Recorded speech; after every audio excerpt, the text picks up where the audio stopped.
Welcome back, everybody. I just wanted to show you guys an update on my trench. This is the ditch in front of my house. They've been doing some maintenance on it. They're going to be digging it deeper. I'm surrounded here by a nature preserve, so we're in a swampland, and there's a lot of backup in the ditches, so they're digging them out. Now, this connects into my woods and into my pond. I'm going to take you all the way through the woods and show you, but I just want to show you where it flows out. So this is the first bridge that I built. This is so I can drive my four-wheelers back in the woods. This is the trench towards the woods and my pond. This is the trench going towards the road. So this is probably a good 200 feet this way until the road. Now, sometimes we get a lot of rain, just like we did last night, and it'll start to wash out a little bit underneath my bridge. So it's not a big deal. I can just fill it back up with sand. But this is the trail into the woods, and I want to show you where it starts. So this is the second bridge. This is about 100 feet from the first bridge. I have a couple trails that lead into the woods. It's a little bit easier to access the deeper part of the woods from this bridge. So over here is where we're going to go next. This is where the trench elbows from the woods and goes into the main feed that drains into the ditch. So I did all this trench by hand, and then I got the idea to dig it a little bit deeper, and I kept hitting roots. It wasn't very easy, so I built a trench, which I'll show you here in a second. Made this tremendously easier.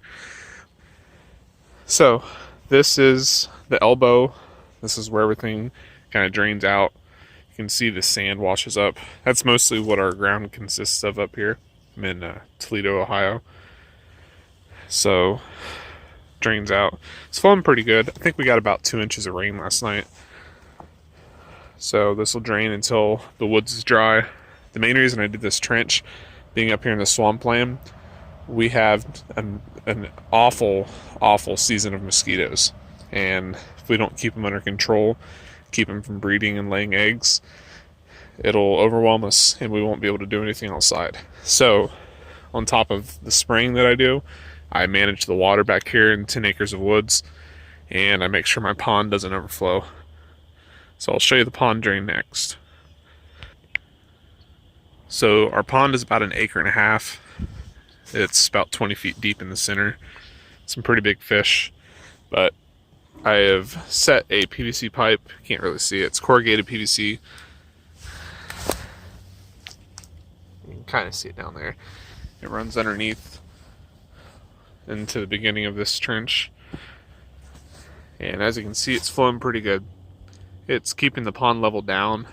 If I don't do this, water will flow all the way up by where my golf cart is, and eventually it'll make its way into my basement.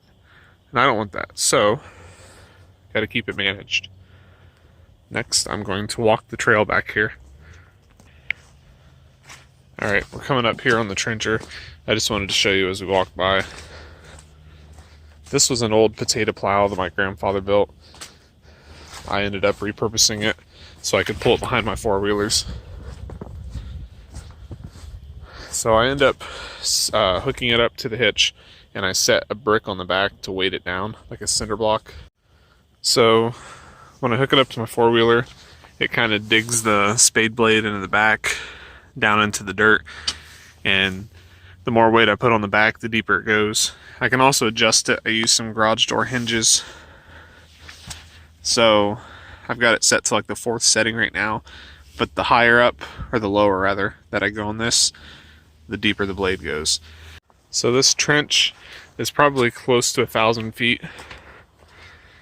This is the side that leads to the road, and this is the side that leads into the deep woods. I'll walk it, show you what it looks like. It's really flowing good today.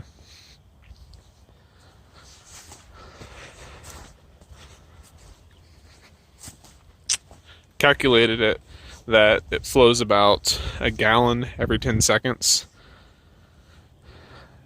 But since I dug this deeper, I'm pretty sure it's going to be more like 2 to 3 gallons every 10 seconds.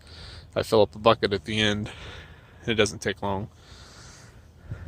Just try to calculate how much it flows out of the woods and how much water is being displaced. So this is the Y. This is where 2 streams lead into one. This goes back to a big low spot in the woods, and this goes over to kind of a swampy area. We'll walk there first.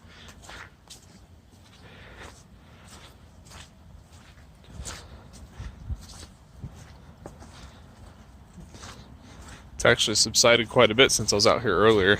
Occasionally I'll have to come out here and clear the leaves out because they get kind of backed up and they dam the water a little bit. But as you can see, it's just kind of swampy back here. Eventually this will all drain out to the trench and it'll dry up, hopefully before the mosquitoes start hatching the eggs.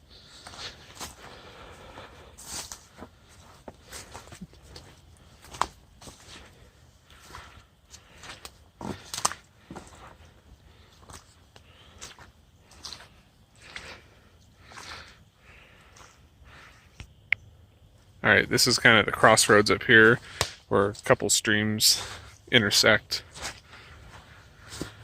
This goes way back into the deepest part of the woods. It's probably another 200 to 300 feet back, and then it wraps around to the property line. And then there's an old farm trail that I trenched in the center of, and that pretty much runs the entire length of the woods. And then it comes back around to the Y up there where I showed you before. So I'll go back here and show you where the low spot is, where it holds the most water. So this is the low spot. This is typically the last to drain out of the woods.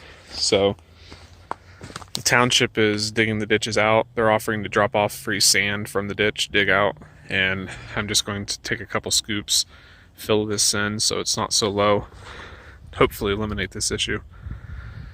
But this is the old farm trail I referred to. It's probably at least 700 feet long. It goes the entire length of the property, but there's a trench all the way down the center, a few tire tracks. Four-wheelers get kind of heavy. They like to dig into this wet sand, but it works, and this is where it all drains out. It goes up to the Y. I'll show you that next. Okay, so this is where it starts into the trench that I started. This is where I dug it out. It goes all the way up here. And then kind of curves around these trees. And then it goes into the Y up here. You can see it's flowing pretty good. Right up there's the Y by that pallet.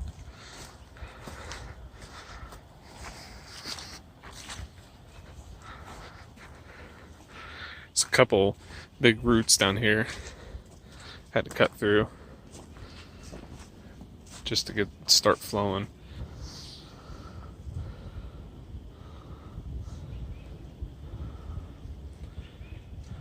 And that's the trench. So if mosquito larvae gets really bad back here in the deep spot, another trick that I've learned is taking some of those store-bought goldfish, throwing them back there.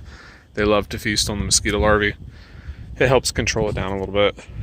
So eventually they'll make their way up the stream, or something will eat them out there. Sometimes raccoons will fish them out, but sometimes they make their way all the way up to the ditch, because I found them up there before. So hope you guys enjoyed this video. There'll be more to come, so I'll show you an update on this if it gets really bad and starts flooding out this spring. But other than that, I hope you enjoyed it. Don't forget to subscribe, like the video, and share it. And this is the easy way to do things.